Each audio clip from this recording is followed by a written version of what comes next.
Okay, so you want a job, but you don't have the relevant experience to get the job. And to get the experience, guess what? You need the job. Ah! It's easy to think that this can be a vicious cycle in which you cannot escape from, but it doesn't have to be. This video is all about how we can escape this trap that so many people find themselves in, and how we can get on a better path to doing what we actually want to do. But before we jump in, let's discuss how we got into this position in the first place. Way back when, let's say the 1970s, I think it went something like this.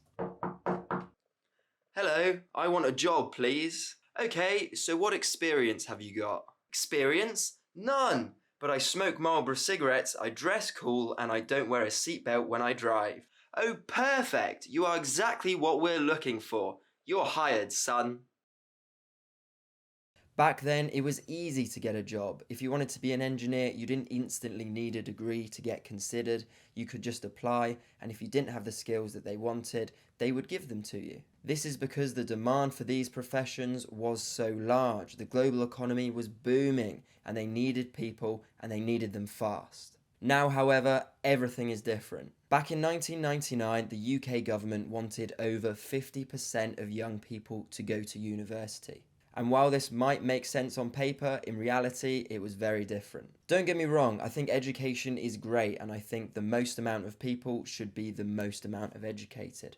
But if you have 50% of people, and most of those are going to uni, spending £10,000 a year for a 3-year course, and this course has no feasible job options at the end of it, then all you're doing is just economically crippling a generation of students. But nonetheless, the UK government achieved its goal. So it meant that a lot of people were highly qualified, but the jobs, the high-skilled jobs in which they would fill, weren't necessarily there. And for the jobs that were there was an insane level of competition for them. So a lot of people, myself included, when we finished uni, we felt trapped. We couldn't get the job we wanted, or we just straight up didn't want the jobs that uni had prepared us for. But it's not all doom and gloom on this channel. How can we get out of this position?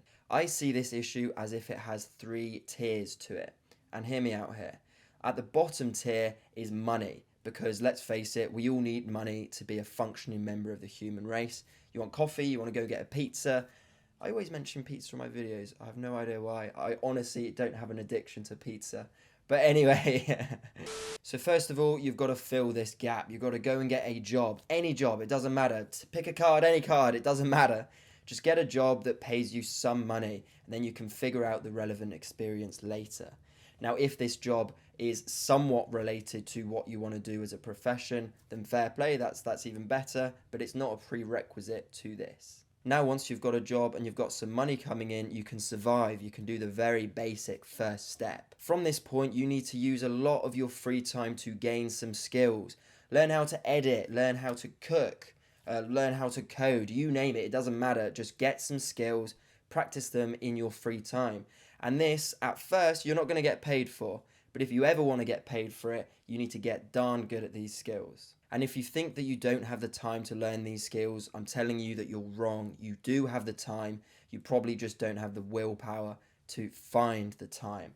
So wake up earlier, go to bed later, stop watching TV, stop wasting all your time gaming or lying in the bath or doing whatever you do, I don't know. But start using your time more productively and get some skills learned. Okay, so now you've got some money coming in and you've got your skills and they are at a decent level. So how can you get paid for this? Firstly, I would add these jobs to my resume and maybe create a LinkedIn profile. And then I would try and volunteer. I would do some freelance work. I don't know, you just need to get some professional experience in which you're doing your skills, maybe unpaid, maybe paid. So now you're surviving, you have some skills, and you have some relevant experience. Okay, now you can start applying for jobs. And if you didn't already know how to deal with rejection, this process will surely teach you. But be patient, apply for many different jobs in different roles and see what you get. And if you don't get any progress with this, then you're already in a brilliant position for freelance work. This means that you can work for yourself, you can create things under your own name, not have anyone managing you, create your own work-life balance. And this, to be honest, is my long-term goal. But this whole video just serves as a reminder for myself to not give up on these dreams. I genuinely fear that I will get so comfortable with the position that I'm in that I will no longer seek growth. But be patient and keep working at it, and you will get there. I wish you the best of luck. Thank you very much for watching, and stay golden.